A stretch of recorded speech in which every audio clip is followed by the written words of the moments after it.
Good afternoon. Welcome to the village, people. And of course, we have the YMCA. I am Teresa Stafford. I'm from the Dunkerton Historical and Tourism Association. I'm the executive director.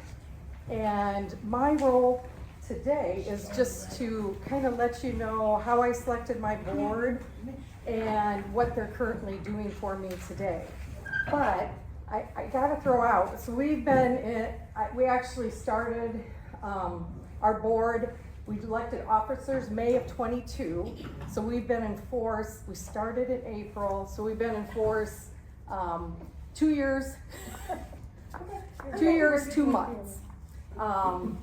We've raised $225,000, and with that, I will go to, we did have a founding board, and the three that are shown, the one in the middle was my 4-H leader. I was on a women's club with her. I just recently joined. They were going to be celebrating their 70th anniversary, and she was a scrapbooker, and she wanted me to do something online. So I worked with her. I did 1 to 2 minutes of every year, so 70 with music. But the day that we actually showed it, we had roses, we had the cake, it was just wonderful. I didn't even turn the music on. I put the videos up, and they looked, and they started telling their stories, whose house it was in. I mean, it was just wonderful. So our librarian heard about it, and there's supposed to be a museum in our library, and she said, if you can do women's history, why can't you do Dunkerton history? So I did think about it for a while. With that, I'm going to talk about the 2 members that I really didn't select but came to us, and that's when you connect a family to it, you contact the best people ever, and that would be, one of them is LuAnn. To give you an example what LuAnn has done to us, so her grandma's actual name is Queen Dunkerton, and our village will be named after the Queen Dunkerton village. She has brought so much to our board. So May of 22, we elected officers. July of 22, we do one big event in Dunkerton, and it's Dunkerton Days. We did a temporary display. The night before, and raised $2,000 in ices and snow cones, and I really thought we did it all, I mean, so that was our Dunkerton Days, $2,000. In October, we got the Iowa History Bus, and we represented the whole Blackhawk County. And so we had the bus for a whole week, and we had all the school kids come across the road. They went through the Iowa History Bus, they went through our museum. We were gonna have a big event with a meal and sell t-shirts and ice cream, and the 4-H kids were all involved. LuAnn shows up the night before and says, you're not gonna sell t-shirts, you're selling memberships and getting a free t-shirt. We went from $2,000 in our bank account to $40,000. So it was amazing. And then her cousin Ross actually is part of our board too. And Ross is, so now we have to recognize these people for giving all this money, and we're not sure how we're gonna do this. Ross said, I'll buy the machine. It cuts we talked about a giving tree. It cuts the leaves, it does the engraving on it. So he actually did that piece. Now, if you look to Teresa Stafford, when I went around to ask people about museums, the main thing I heard was get a young board and get the youth involved to keep it, that's our future. So my daughter currently now is my secretary. When I went one time, and it was my daughter and my granddaughter, and one of the people pointed at my granddaughter and said, get her history teacher involved. Get him part of your board, so then connection to school. Connection to school is everything to us, because such a small town, that's the one thing that we all have in common is we graduated from school. So I actually went after that history teacher. and he is now my vice president. And when I got to his room, he had brought in another gentleman who was really well known in our community, president of the cemetery board, just really super guy. He is our president of our board.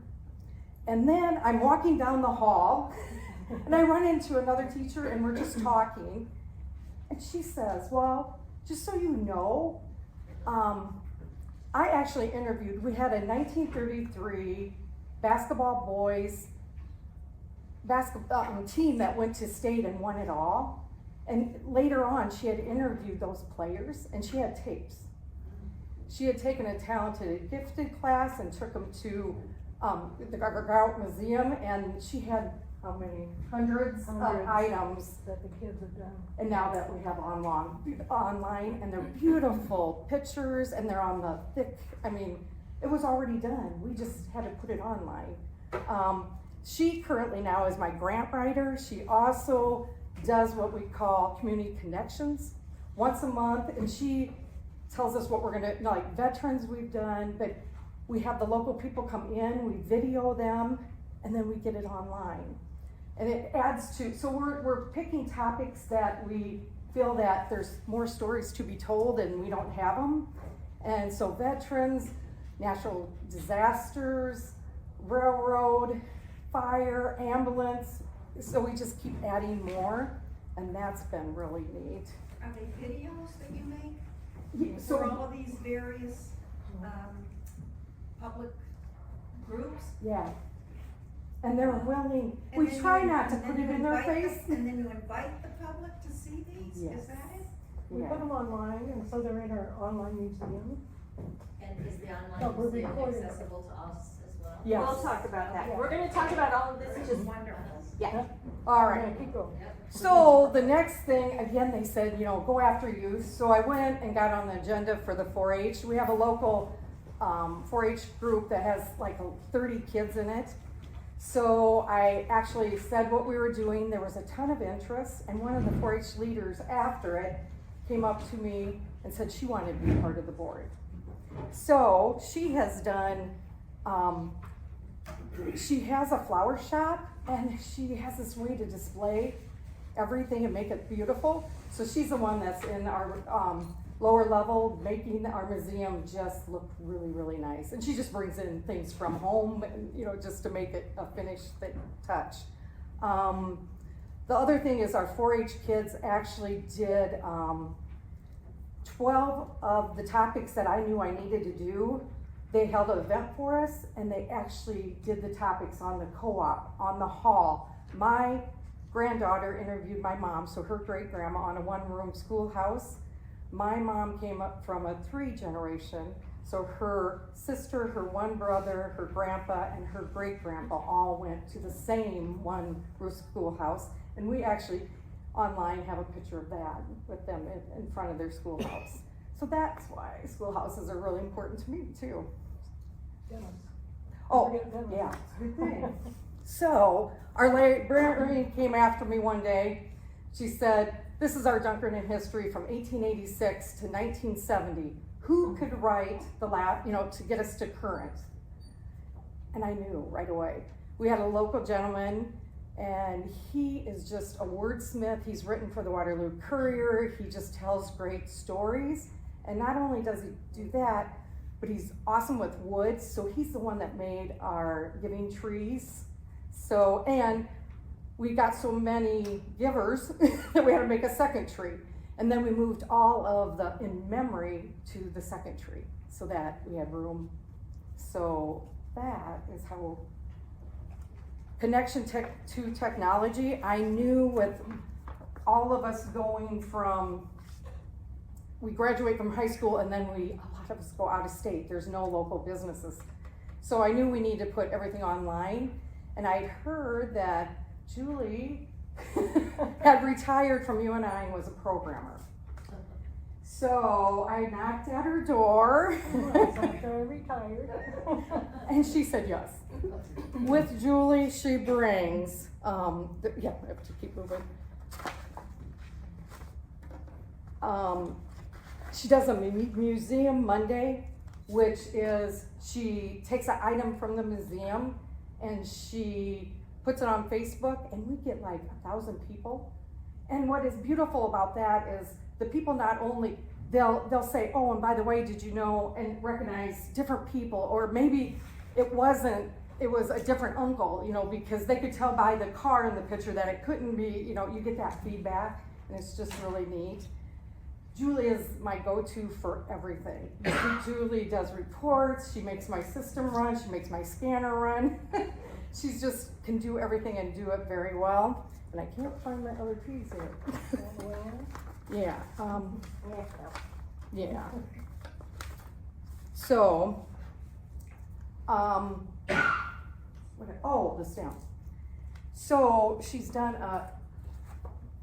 I don't know, steps. It's just basically to get your museum to do the best practices. And it's a 2-year commitment, and Julie is doing that as well as me. We actually, so you do, every 4 months you do a major project. And this was our project, and every form in here is new to us. And we did job descriptions for everybody on our board. It was amazing what all we needed, and we didn't even know we needed it, and now we have it. So that's been really neat. It's like a standard operating procedure book? It will actually step you Yes. from, best to better to, it's good. SOP Yep. manual. So it's really neat. Wow, you guys You are didn't great. talk about it. All that, would you say that title of that? I didn't talk about it either. I did, yeah. Okay. That's he's covering Yeah. it up. Okay. Okay, our board then, just to summarize, and we're all Dunkerton graduates. 2 of us are the blood of Queen Dunkerton. 8 live in the school district. Two haven't even had their 40th birthdays. 2 are teachers, 2 are coaches. 1's a school board member. 1 is a 4-H leader. 1 is a library board member, since we're in the library, which is good. And 3 are involved in farming. But the main thing is we just all love our little town of Dunkerton. And next is Julie. All right. Get my buttons oriented here. Yeah. So my name is Julie Heiple, and I'm the archivist for the board. Where is Dunkerton, and what's with that funny name anyway? We'll come to that in a little bit. Dunkerton is in Blackhawk County, which is in northeast Iowa. We're a rural community. There's only 830 people in town. We've got a school district of about 2,000. And we limited our scope for our museum on the 4 townships that make up our school district. Our footprint of the town is 1 square mile, so we're little, and our school population is just over 2,000 students. And then we have 1 body of water that comes through town, Crane Creek, which plays into our story a little bit later. Okay. So Teresa mentioned that we have a town celebration every year. It's called Dunkerton Days, and we have just gotten started. Remember, we started officially in May when we elected our board. Dunkerton Days is always in July. And we're thinking, okay, we need to tell people that this is really gonna happen. We're up and running, and we're gonna have this museum. The library had always been intended to have a history room in the lower level, but our original board ran into some problems. They had started documenting some things, and as you saw, they were all 3 older people. They were doing everything with paper and putting sticky numbers on the artifacts, which is a bad thing. And anyway, we had some water problems in the lower level of the museum, of the library at the time. So that all got put on hold. Everything they'd done got boxed up, put in tubs, stacked away, moved around from, over 10 years. And finally, when Michelle and all of this was starting to get going from the library, and then with Teresa's involvement, the library actually decided, okay, we're gonna finish that downstairs level. And so they put in a wall, which gave us a storage area and our work area, we share it with the library, but we've kind of taken over more than 50%. And then they also put in a new floor, so you can see the new floor in the picture there. It's that permanent pebbly textured stuff. So then we were ready to go, and we wanted to tell our people that we're real. So we had 4 families bring in stuff from home. And we set up things on folding tables and easels, and you can see we're pretty bare. And I tell you, the reaction that we got from the town was, this can't be temporary. We need to keep all this stuff up, because after Dunkerton days, they kept coming up and they said, we heard there's a museum, we want to see the museum. So we kept it going. We didn't have any display cases or anything. Here's another view kind of early on that we just kind of had things hanging on the wall, and it was semi-organized, but not like it is. It's better now. So this is a little view of what it looks like, and actually this is probably about a year old, because we're even fuller than this is now. That one big case, we actually have 3 of those. We got them from a local museum. Got them for $50 each. And they're from a museum, so they're museum grade. Some other cases, and as we were starting to have more people come into the museum, we also started having more stuff come. So without even soliciting anything, people were just bringing in stuff. Okay, so here's another view. The movie Country, that starred Sam Shepard and Jessica Lange. It was done in the early 80s, was filmed around Dunkerton, in Reedland, in Raymond, so some of the local areas. And the oldest son was played by one of our Dunkerton students. So Levi Knievel plays Carlisle in the movie. I don't know if you remember, there's a big tornado scene at the beginning and all that. So we have a little area for the movie Country, and we can actually show the movie as we have guests come in. So here's another view of one of those nice cases that we got. There's another better view. After some time, we got a better display case for the Country stuff, and we got a bigger TV for free. And again, more pictures of what our current museum looks like. And then Teresa mentioned the Museum Mondays. This is a way to keep the community involved. I actually borrowed this idea from the John Wayne Madison County Museum. I stopped by there, was talking to the staff, and they said, oh yeah, we do this thing called Museum Monday, and we feature an artifact every week. And so I started doing that, and we get a lot of response from it. It keeps people interested, and like Teresa said, we get feedback. We might find out somebody that we didn't know who they were.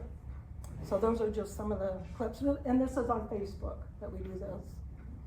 Okay, somewhere along the way, one of our board members suggested, we should use that lot that's to the east of the library and restore a one-room school.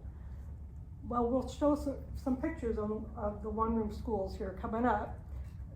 Then it expanded to, well, if we've got one-room school, there's another one south of town that they're gonna, it was right across from the Catholic Church, and they were gonna burn it down or let the fire department come in and do training with it. It's like, no. And then from that, we got the offer from the church to move their little chapel in.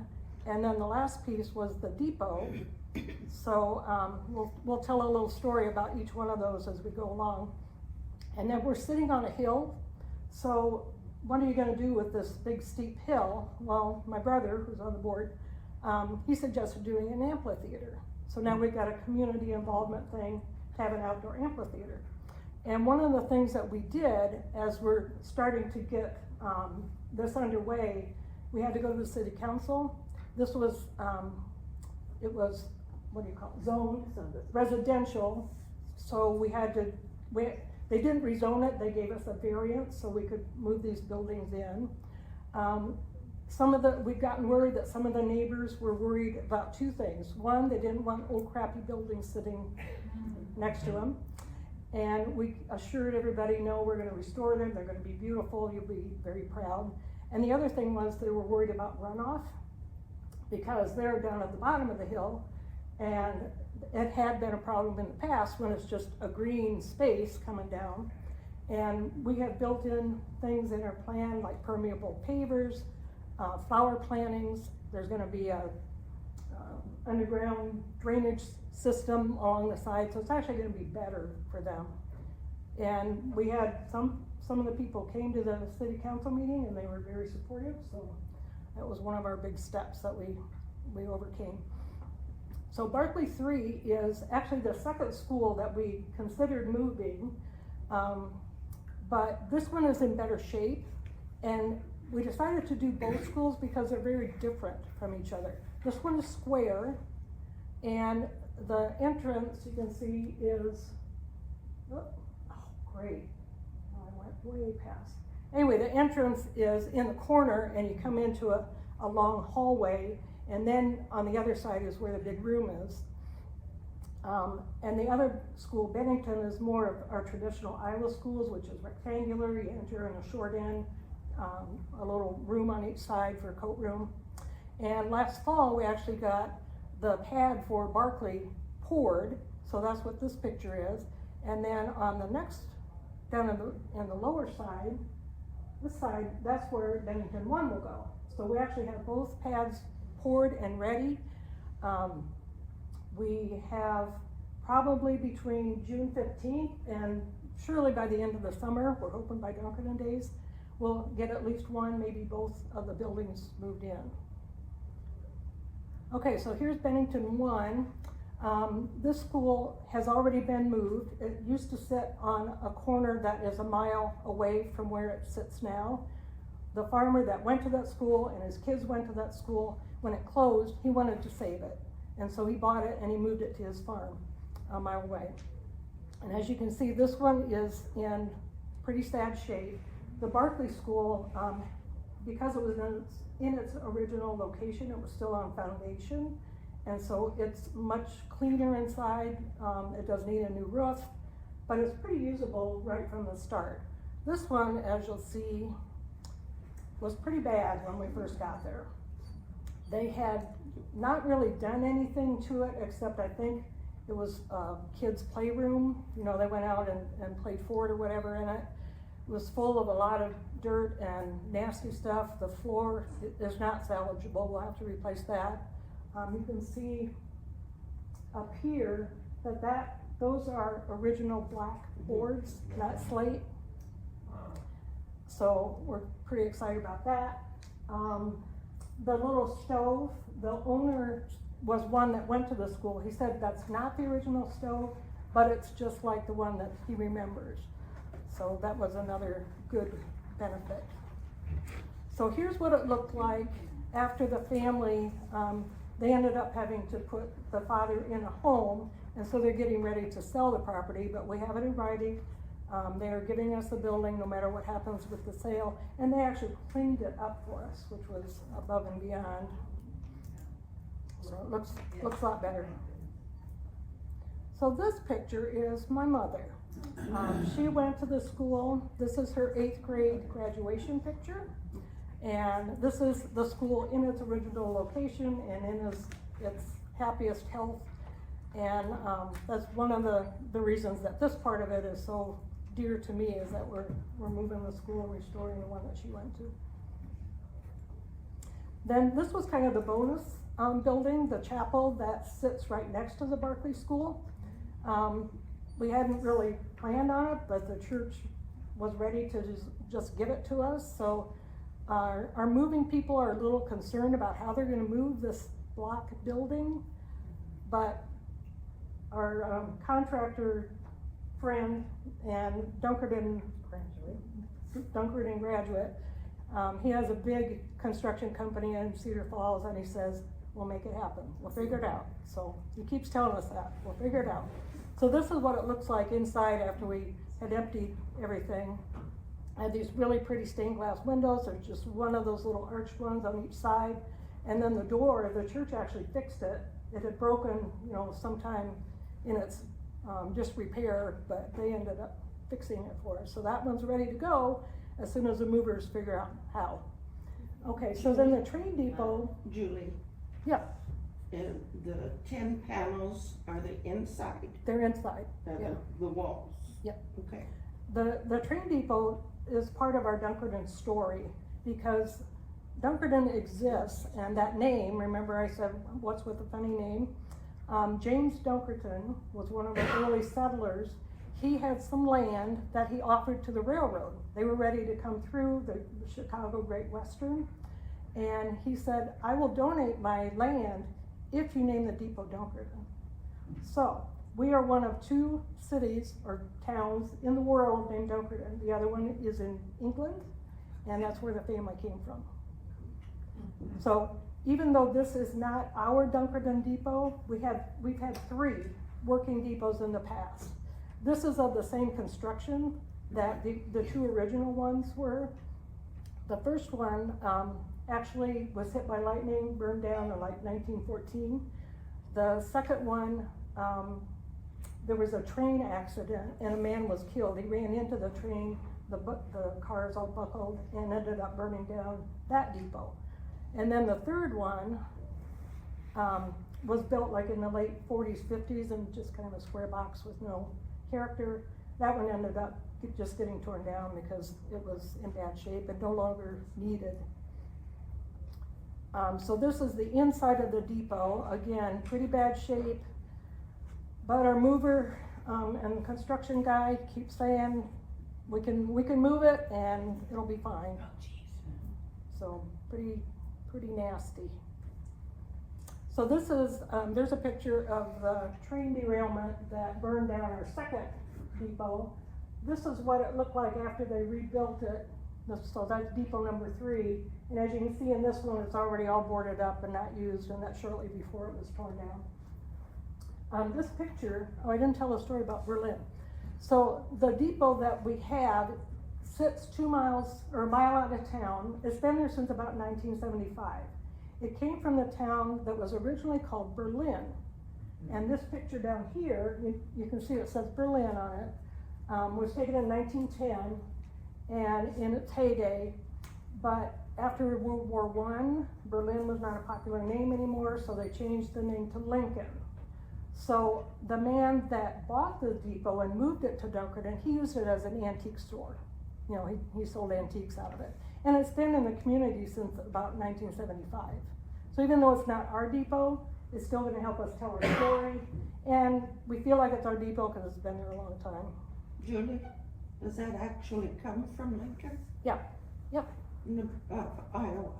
Yeah. Lincoln, Iowa. Lincoln Iowa, yep. Wow, long So ways. here's a couple other pictures of the depot number 3. We're starting to collect some railroad items. And then the flood picture shows us what the Little Cream Creek can do. And that's actually why we have a new library, which is where our museum is, because the library downtown got flooded from Cream Creek. Okay.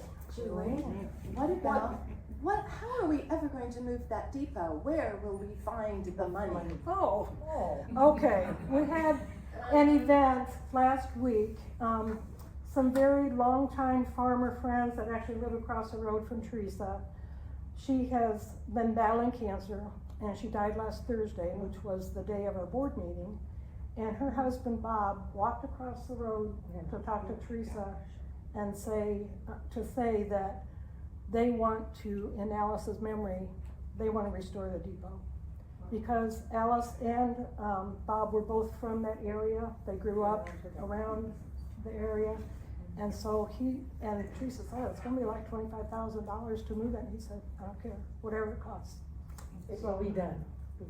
So that was a sad but unbelievable thing that just happened. Sorry, I just wanted to throw that in. Thank you. So the crazy thing is, you think about this and you say, why is this woman from Texas coming back and forth to Iowa about this? And so, bottom line, you can make dreams a reality. And when I moved to Grapevine, Texas, the reason I was drawn there was because it is a historic town. They have a historic downtown Main Street. They have the 1890s farmhouse, which is the oldest standing farmstead in Tarrant County. And I always thought, oh, it would be so cool if Dunkerton did that. If something about what my great-great-grandfather had started, if we could preserve some of that. So my cousin called me one day and he said, "Hey, LuAnn, have you heard about what they're talking about doing in Dunkerton?" I said, "No, what?" So he told me, I said, "Great, go out to the board meeting, and if it looks like they have a plan and that they know what they're gonna do, tell them we'll buy the lot next door." Which is kind of funny because I sold the guy that owns it the land that I'm now paying back. But, and he went out and he said, "Yeah, they've got a plan." I've worked on a lot of different boards and foundations. And when I went to my first board meeting, I was so impressed because this group followed all the rules. They didn't make decisions and then come to the board meeting and tell people what was happening. They discussed it, they voted on it. There's such a rarity. And as you can see, Teresa picked this group of people that all work together. They all have their own distinct area, but all of us listen and make decisions that are the best for the community. The thing that if you're starting a project, you've got to make sure that you give a voice to your dream. Because if you don't tell people about it, they aren't going to know what you want to do. You look for your board members, talk to everyone, and if you get started and it's not perfect, it doesn't matter, because you can always go back and fix things. Get your 501c3. They're not as daunting as they say, pretty close but not quite. Make sure you have a very clear mission. They knew what area of the town we were going to look at staying. Draft your bylaws. Search for a crazy, involved executive director. This woman is just an energizer bunny. She hates to speak in front of people. If you get a chance to talk to her later, she won't quit. She is all about Dunkerton, and she knows everybody, and she just is absolutely amazing. The big thing I will say is if you don't have a website, get a website. You don't exist if you don't have a website. That was one of the first things that I started stepping on toes about, because I called when they were starting on this. I said, "Great, we need to make sure that we've got ways that people can donate online." And they were going to make the website inside of, like, I don't know, some shopping thing. And I said, no. So I sat down, got on GoDaddy, and we have a website. It's not perfect, but you can donate money on that page. And our memberships are available. Make sure you keep doing events. They don't have to be big events, but you have to keep talking about your events. If you aren't in front of the public every other week, you're never going to get traction. Social media posts, even if they're not great, keep doing it. For all of you that are on Facebook, and let's face it, we're the age that most of us are, you have got to find somebody or take that leap and get on some of the other media social. Get on Snapchat. I hate Snapchat. But I'm gonna do it. Make sure you hit all of them, because anybody under 40 isn't on Facebook. And we've got, if you look around this room, we are all really experienced. But we need to make sure we're helping experience the rest of the people. The other thing is you need to make sure that when you get people that want to help, you allow them to help. Nothing is worse as a volunteer to walk into an organization and say, "I want to help," and they go, "Oh, that's really nice. Yeah, we'll come up with something." Find something.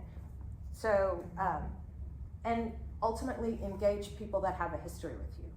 Am I totally into this project because my grandmother was Queen Dunkerton Grinnell? You bet your old yes. Had I been named after my grandmother's, I'd have been the Queen Mary. This is not a good thing. But make sure you find those people that will help you, because if you ask, the worst thing that happens is somebody will say, "No, I'm sorry, I can't do that." And then your follow-up question is, "Do you know anybody that will?" If you're just sitting back thinking, "Oh, they might not like me," well, that's not going to work. Lots of people don't like me. Create memberships, recognition levels. People will give you more money for the weirdest gift back. Why would anybody care if they got a leaf with an acorn on it as opposed to just a leaf? Because they knew that was going to set them apart as being one of the charter members. And so that's what we did. If you give more than $100 in this time period, you will be a charter member. And at some point, probably when one of the depots is finished, we will do an event only for charter members inside that schoolhouse with little tin lunch boxes. That will be an event that everybody's gonna wish that they had given us money before. Because you've got to just keep selling that seed of this is what's coming and there's gonna be better and there's gonna be better. I am all about giving little gifts back. Now granted, I don't spend foundation money on this. This is part of my donation. I don't write them a check.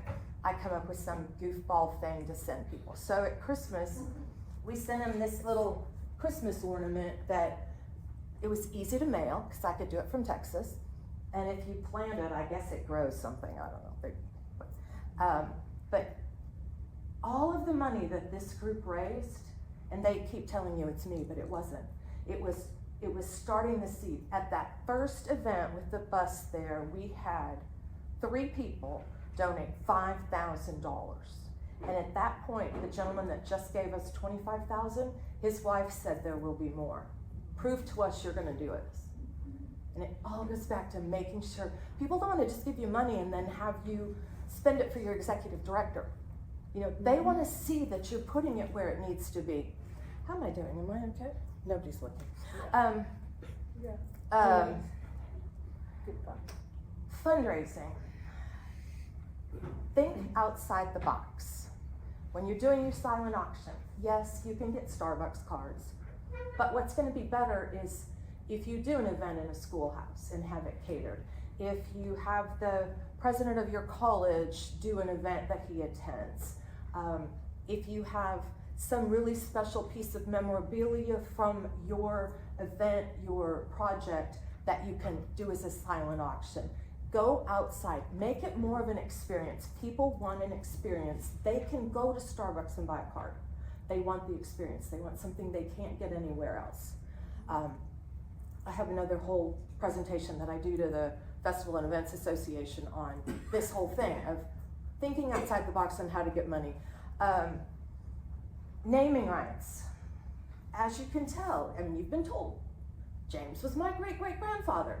James wanted the town named after him. My condition for buying that lot was that it was named after our grandmother. It was going to be the Queen Dunkard and Grinnell Education Village. They could have gotten me to write a bigger check. And that's what they've learned. People want their name on something. Will Bob and Alice have their name on that depot? You betcha. Because that's what matters to people. They want to have their life be important. You all are having such an incredible impact on creating a future for these people. You have to keep telling people about it. Grants, whew. I'm gonna tell you, grants, you're best off to go after small ones. When you go after an elephant, they piss you off.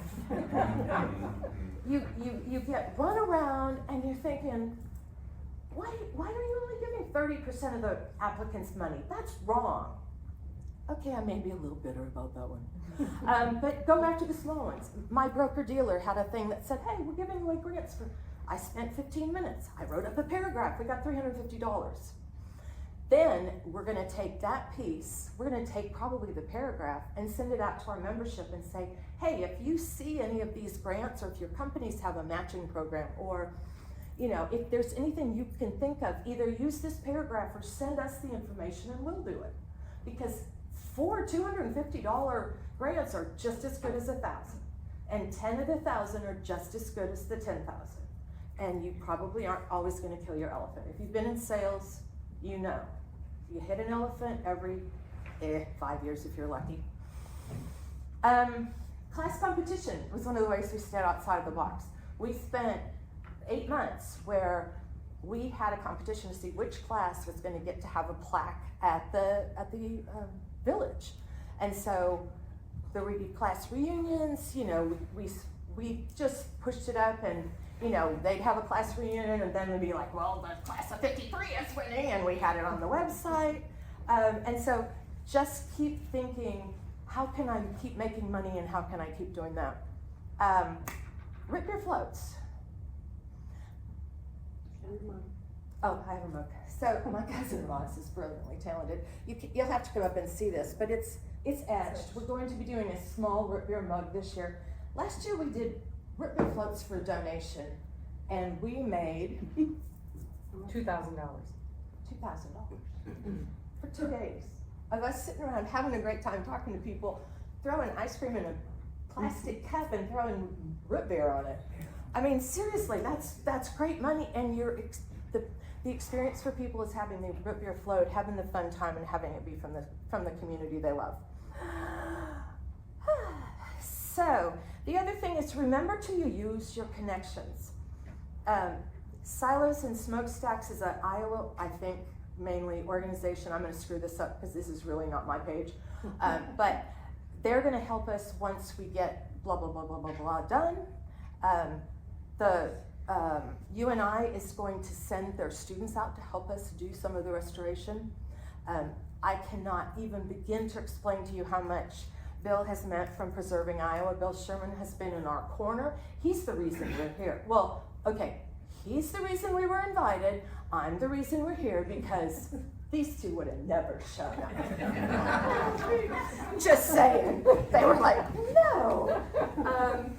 And I think it's important that doing the steps manual, it legitimizes and it makes you think. It makes your board think. And after speaking with this lovely lady from Iowa City, I realized how lucky we are that our board is so in sync. Be visible. Is that step nationwide? I don't know, we'll talk about that later. Okay. We'll get there, I swear, later. So, the float. These are some of the pictures of the float. And it's so fun. This year the theme is rock and roll. So we're going to figure out a way to show our buildings on the move. Rocking and rolling. The school bus. That was where it started because it gave visibility. And we were the only place in Blackhawk County that bus came. And we had 800 kids go through. And they got to go through the museum in the lower level. And by the way, that's a big one. It's so funny. We did this the first time last night. Other than that, we've never done it. And Julie referred to it as being in the basement of the building, and I said, no, it's in the lower level. Because if you talk about it being in the basement, it has a negative connotation. Whereas if I talk about it being in the lower level, it's good. But the kids had a great time, and it was the start of where we are today. And I'm sorry, maybe you don't realize what a unicorn raising $200,000 in a year and a half is. And the biggest donation was $30,000. We got a grant for 30. We have a grant for 30 and 25. So that's all being done at ones and fives and tens and a few 20s, and yeah, it's just amazing. This year we're going to do a commemorative mug. We're actually going to charge for the root beer floats because we can do it. But we're going to be out there talking about it. The museum will be open. Board members will be in both locations talking up the organization, and fingers crossed we'll have at least 2 of the buildings there. What we'll do then is get them prepped and have a community paint job. Everybody will come in, everybody will help paint the buildings. Will it probably cause a mess? Yes. Will it create memories? Yes. Will it generate money? Yes. And that's what we're all about. Julie came up with this brilliant idea for Memorial Day, and we did QR codes. See, we did use the QR codes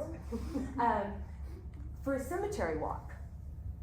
And she did a really great pamphlet, and they could go to hit the QR code, and it gave them a really nice biography, and then the link to everything in the museum online.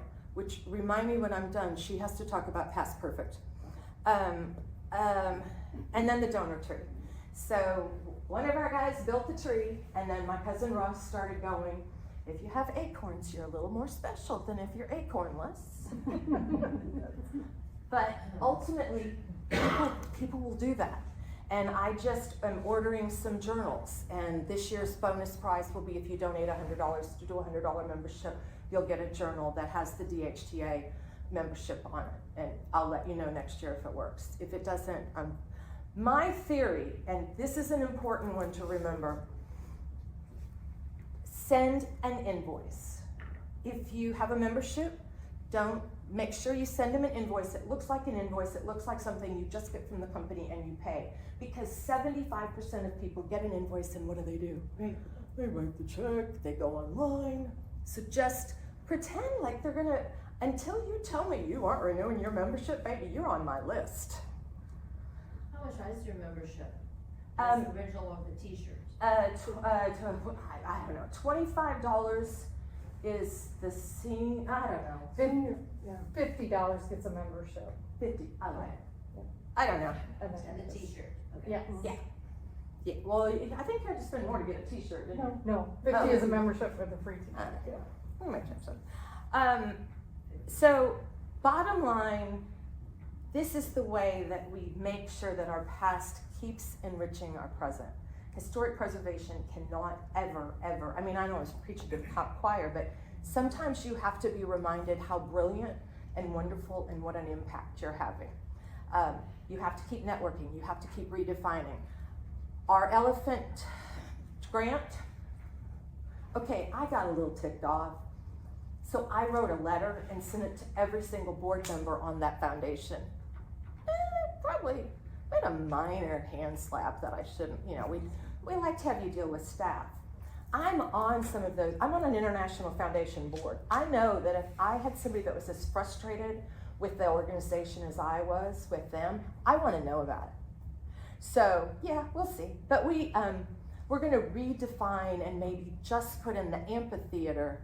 They have crazy rules like you can't have started, and you can only apply twice, and you have to stand facing the south when you sign the form. The other thing is make sure you keep promoting. We need money, and these are the people that are helping us. On our website, we have everybody that's ever donated. We don't show the amount. If you go to the one page, which by the way is dunkertonhistory.com, keep everything easy. Our Facebook page is Dunkerton History. Our website is dunkertonhistory.com because it's just too easy. And now you're going to talk about PastPerfect because we totally flew over that. Okay. And then we'll take 5 minutes, 3 minutes, a bunch of questions. You have to do your last one. Oh, wait, okay, so I forgot about it. I just added this at 5 o'clock this morning. So technically, did I tell you about the picture of my great-grandfather that's been in Dunkerton for years? Okay, so there's been one photo for all of these years in City Hall, and the man looks like a werewolf. Just saying. I don't think we look alike. Yeah. Do they look alike? No. He got better looking as he aged. Okay, but tell him about PastPerfect. Okay, so we went to several museums as we were getting organized and trying to figure out what we wanted to do. And the Cedar Falls Historical Society, which also happens to be the one that we're doing the STEPS program through, so that we can see. They were using PastPerfect, and it's kind of a museum standard. I don't know if anybody here is using it, but Cedar Falls was not doing the online version. It's a more cost, if you do the online. If the public wants to use it, they have to come into the museum there to use it. Well, we know that our audience is spread all over the country and the world, and so we wanted it to be online. So we had to spend a little bit more money to get the license for the online version, and that was actually what precipitated having our website that LuAnn literally did in a weekend for us. We wanted the look of our website to match the online museum, so we had to have a style, and LuAnn came up with it over the weekend, and then we purchased PastPerfect January of 2023. And we are taking the time to put every name that's mentioned in a newspaper article, in a funeral announcement, every name that we can, we link to that item. And then our people that are in California or Texas or across the world, they can look up Grandpa, look up their name, and not only see a bio about them and hopefully a picture, but also everything that we have cataloged so far that mentions their name. So it's very time consuming. We think it's worth it for us. Yep. Anything more? Questions? Okay. Yes, sir. Just one suggestion, follow up on your wonderful presentation, using the word tourism. Everybody that lives in and around Dunkerton understands that more people come to Dunkerton, Dunkerton benefits, and you can explain it better than I can, but I think that was a smart move to say historical and tourism association. And that was actually a name change, because we originally were just Dunkerton Historical Association. Because one of our board members had done grants in the past and was kind of focusing on that aspect and how that would help on some grants, we actually made the name change to include tourism. And that would have been at the point of where we went from thinking we were just museum to the village. To also have them in the village. Yes, ma'am. Did you make this just to share with CSAA, or is this something you bring to others, or share with others? At this segment, we just did it for this, but, we certainly, we're available to travel.